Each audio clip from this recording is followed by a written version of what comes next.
Hello and welcome, you amazing person.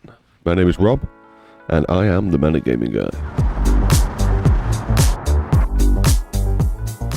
In today's video, we are going to be jumping into automation and creating ourselves a little shifter light that indicates the perfect time to shift your car that you're building in automation to drive in beamng.drive. So without further ado, maybe hit that like button and subscribe and jump over to BeamNG with me and have a look at this shifter light.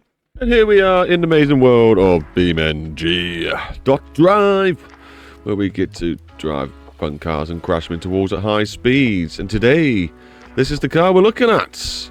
I have, in previous episodes of this series, made some mods for you already, like the steering wheel, the handbrake and throttle, brake and clutch and starter switch and steering wheel and all sorts, and plenty more to come, like boost gauges, normal throttle gauges and speed gauges, and some light indicators. Plenty more to come. But today we're going to be looking at the shifter light. Yes, this little gem right here that I made. I should be in neutral. Oh, the game's paused. There we go. And a little light comes on when we hit the shifter. Whee! So let's go have a look at that, shall we? I'm not going to spend too long waffling in this video. I'm going to try and make it short and sweet for you. So, I wonder how Rob's doing over in automation. So that was the little preview of the shifter light in BeamNG. We're going to show you how and where and when and what to do to get your own shifter light in your car that you're making in automation. Oh, well, thanks very much, Rob. I'm doing great in automation.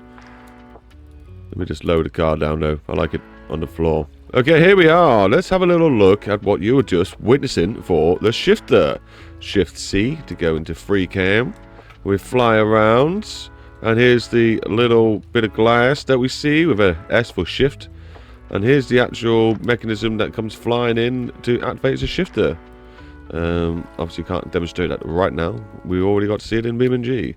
Basically this sweet thing, or not that thing, this is all different trials and errors that are going on. This thing will swing and then clip through this thing, and then you'll see a little light flash about. Great times. Now how did we do it? Well, you want to find yourself an object that kind of swings, and I worked out that these are not too bad for it. Basically this red bit's on the end of the axis, so it's what's on the furthest side of the rotation, and we're going to be using one of these to make our shift light. Basically want it to do this sort of thing in the right time. You will need two of them, so let's get it started. Well, just one and then get that into place, and then you want to copy the other one. We've got snap on. I'm going to just demonstrate with this one, I guess. No, we'll just use this one, it's already got the light on.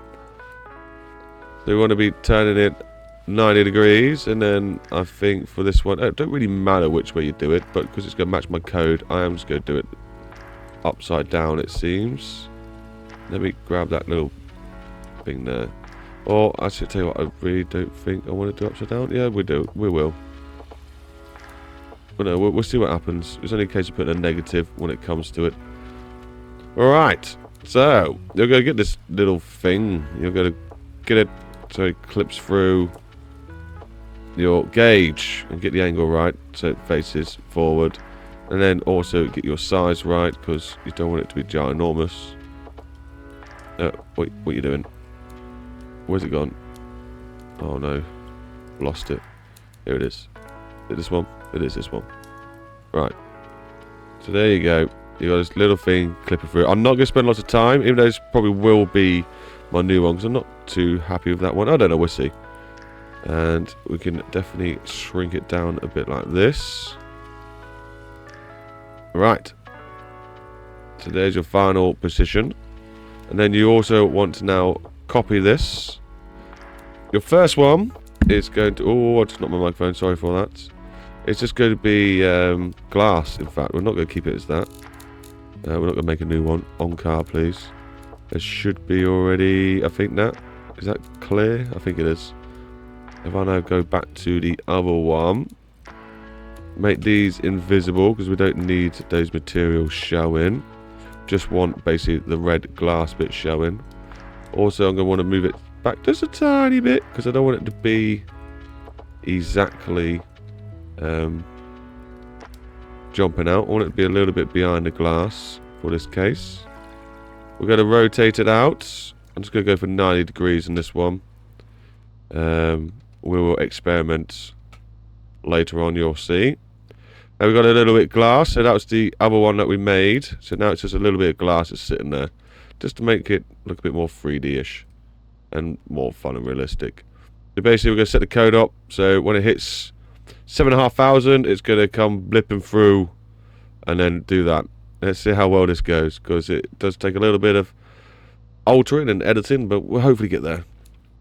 72 is the prop number we want, so let's go to description. So you haven't seen me do these before. I do recommend going through the whole tutorials, and you'll probably learn bits and bobs along the way as we do it. So this one needs to be linked up to the RPM. This is the code we used before. I'm just going to simply copy that for now, and I will explain what's going on. So 72 is the prop number, so your prop number goes in here, 72. Right, nice and simple. Obviously, you can feel free to copy this code and edit it your own way. But this is just what I managed to work out, basically. Wasn't easy. I copied...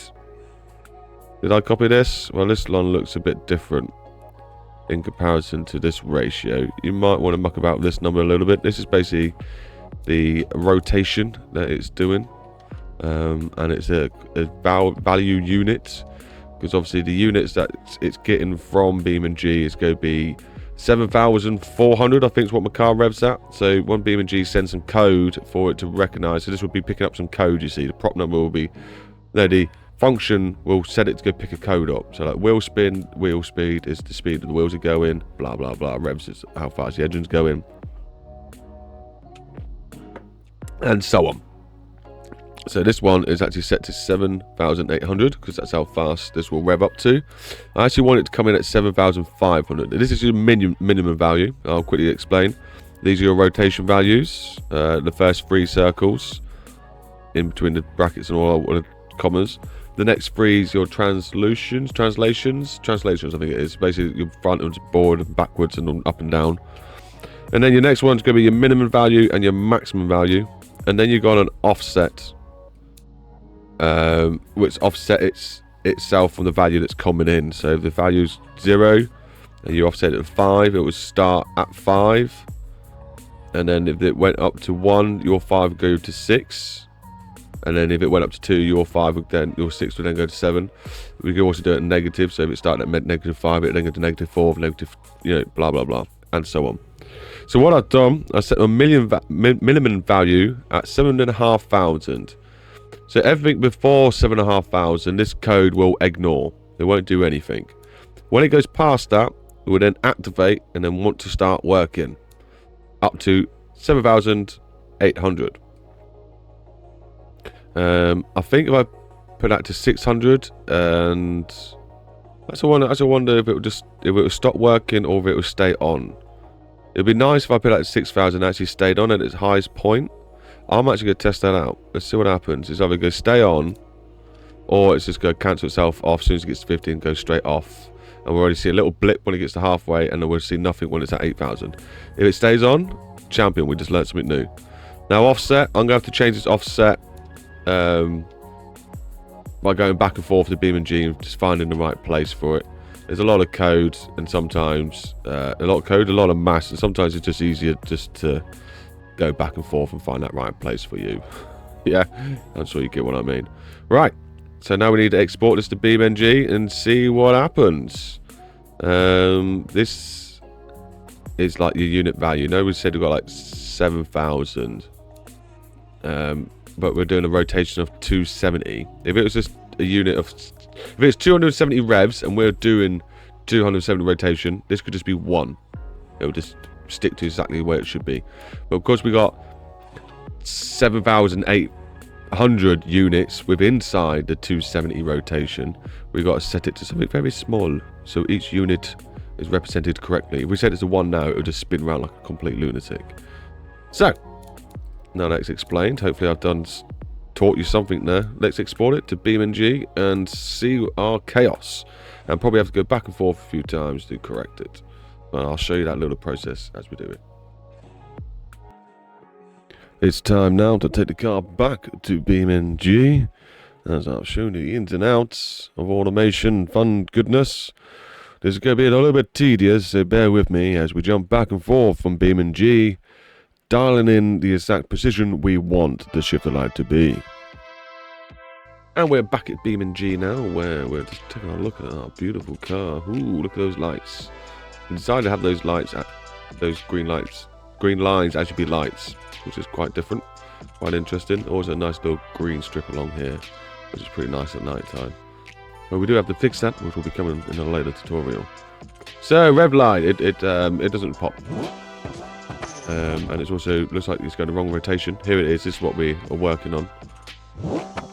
But good news, it stays on. So if you want that light to come on at 6,000 and stay on, all you got to do is lower the maximum value and it will actually stay on. So we just got to sort out the negative value and all that sort of stuff, and the movement it's swinging in, which looks like could be interesting. So let's give it a go, shall we?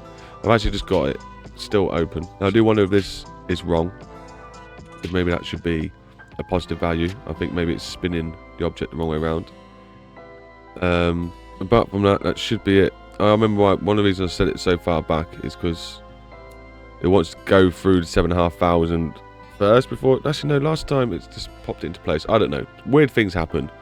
But basically, we're going to give that a go, change that negative, and see what that does first. As a scientist would say, you change one variable, go check it out. Because if you check too many variables, you don't know which one might have fixed something or broke something. So stick to changing one variable, and then go check it out and come back and see what it looks like, if it's gone the right direction or not. And you'll actually learn stuff while doing that along the way. Well, it's looking a little bit better now. It's getting closer to the point where we want it to be. But it's also revving the wrong way, so we could do sorting that out. Is it coming out at 7,500? It is, so that's good. I was looking down here, by the way, rather than at my own tacho. Who knows if that's even in the right. It's close enough for the tacho. Okay, what I'm going to do now, well, what I've already done, is put a negative value right there. And that's going to change the rotation. It is going back and forth. But now I've done that, well, I probably should go see what's happened to the prop, shouldn't we? Let's explore it and have a look. Well, it looks like it's done some progress. It is now revving the right way. But it is now all the way over there. But I think we go back into automation and just spin the prop itself. Just realised that's still there. Not showing, but so it's fine. I don't care. The handle from the glass. Oh well. Yeah, so I'm going to spin it, what, 180? At the moment it's pointing 90 to exactly where I want it.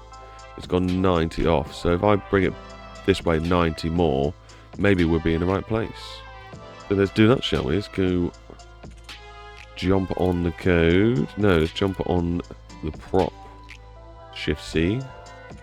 Get rid of the body. Get rid of the body. Didn't like me going back and forth. So there's the prop.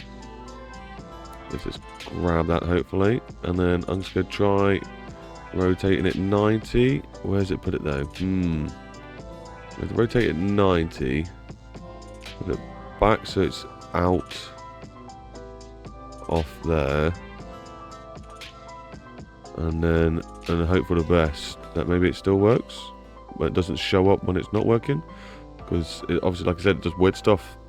Like, we didn't start there, but it swung it back 90 degrees, which might be the offset, or it might be the min value. Don't know why it's doing that, but it's doing it. We just got to work around it. Yep, still doing it. Not even checked it yet. Let's just see where it's ended up. Okay, oh, so it's ended up here. Oh, so maybe, oh yeah, of course I wanted it 180. What am I on about? I want to make it another 90, and then that will sit it in the right place. Mostly. It does seem like it is stepped back from its 90 position, so I reckon we can maybe put it in its final spot, then do the 90-degree rotation, and we'll have a good outcome. We'll find out. So yeah, what I'm saying is maybe I need to put it into exactly where I want it to come through, and then turn it to 90 degrees, as it seems to do some weird stuff. Well, it does look actually quite offset in the sense itself, doesn't it? No, that still looks quite square on. Right, let's see what happens when we export it now. Almost there now, I do promise. But basically what I'm trying to get at is the prop does the movement. It goes back and forth exactly how we want it. So now we just need to actually get the prop sat in the right place so the code works right. It's too far back at the moment. See that? I can maybe change the 0.0 number, but I don't think that will make much difference. If anything, I've just got to rotate it a little bit and just squeeze it in. But you get the idea now, guys, on how to get it in. So I'm going to get it in place and then show you the outcome. There we go. There we have it. We have a working shift light. It's a little bit small, this one, so I might make it bigger one day. And probably not have it exactly where the needle wants to rev. Maybe have it a bit lower where they had the other one. But yeah, I'm happy with that. And maybe I might set it to 7,000 to come on. Because that might be more realistic. I don't know, I need to look at the torque curve, really, of the car. And that would tell you exactly where you'd want to set it. If you don't know what I mean, but basically, look it up. There's a point where you have the ultimate, I think ultimate's the right word there.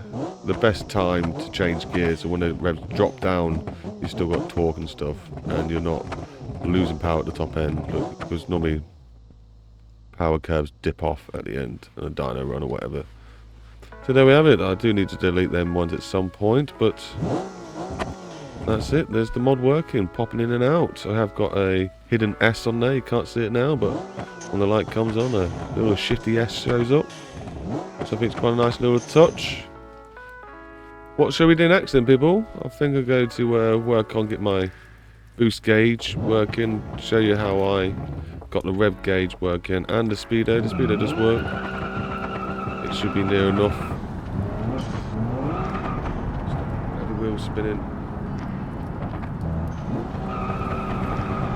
Yep, wheel spins.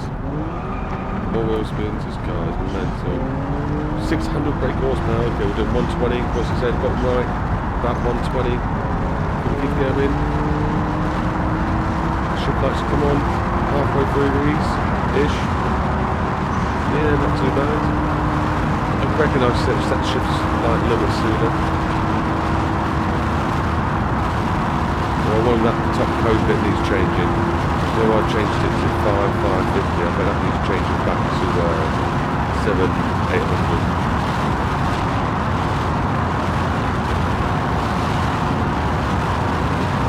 Here we should be coming on soon. Should be on about now. Yeah, so that's not set right. I need to change that, but it's good enough. Handbrake, turn. No, the wheel did not like that.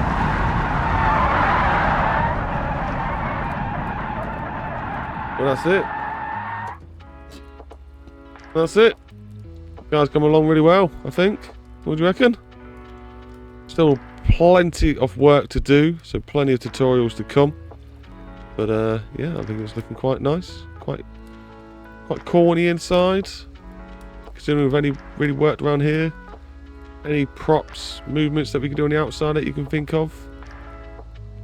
I think maybe some turning plates. Or when the cops are chasing you, that might be quite cool to add as a fun little prop. I've already done pop-up headlights. I was pretty sure the first YouTuber to ever do that. So feel free to go find that video. Don't know what's going on here. Cheers Automation for exporting the car with blanked out vents. Very nice. Hey, I wonder what Rob in real life's doing. Ah, finally, success. That looked awesome. I'm very happy with the outcome. Mostly, just need to adjust it a little bit. But the code and how it performs is 95% spot on. Like I said, I maybe just need to extend the code to 7,800 rather than the 7,550 that I put it at. And then maybe the code would be spot on, and then probably need a moving again Just, you know what I mean. It's a little bit of a back and forth game, but when you get it right, you're super happy with the outcome. Because it just adds a little bit more submersive, atmospheric awesomeness to your car builds when you're driving around in the MG. You've been an amazing person. I've been the Man in Gaming guy. I want you to have a beautiful day now. And maybe feel free to hit that like button. This is the sort of video that's helped you out a lot. And you need to come back to it in the future, possibly. Also, drop a comment of what you feel I could help you out with props. We're trying to make a good fun list of props, automation and code and stuff for everyone to enjoy. I know the column shifter is on the go, so if you're one of the column shifters people, put them down there saying we need the column shifter. I knew enough worked it out, but I was also doing the dial shifter at the same time, and that one was a bit more complicated and hurt my head, so we had to come back to it another time. Anyway, thanks very much for popping by. Keep it real, stay safe, and share that love. Bye-bye!